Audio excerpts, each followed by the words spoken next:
ছাগলের দুধে ফ্যাটের মলিকুল গরুর দুধের তুলনায় কয়েক গুণ ছোট হয়, যার কারণে ছাগলের দুধ মাত্র 20 মিনিটে হজম হয়ে যায়।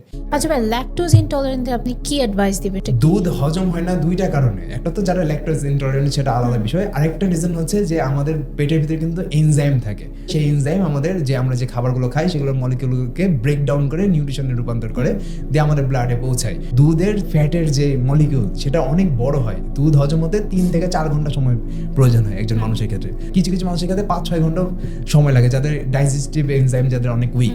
তো সেই ক্ষেত্রে তারা কি করবে, তারা গরুর দুধ থেকে ছাগলের দুধে শিফট হয়ে যাবে। ছাগলের দুধে ফ্যাটের মলিকুল গরুর দুধের তুলনায় কয়েক গুণ ছোট হয়, যার কারণে ছাগলের দুধ মাত্র 20 মিনিটে হজম হয়ে যায়।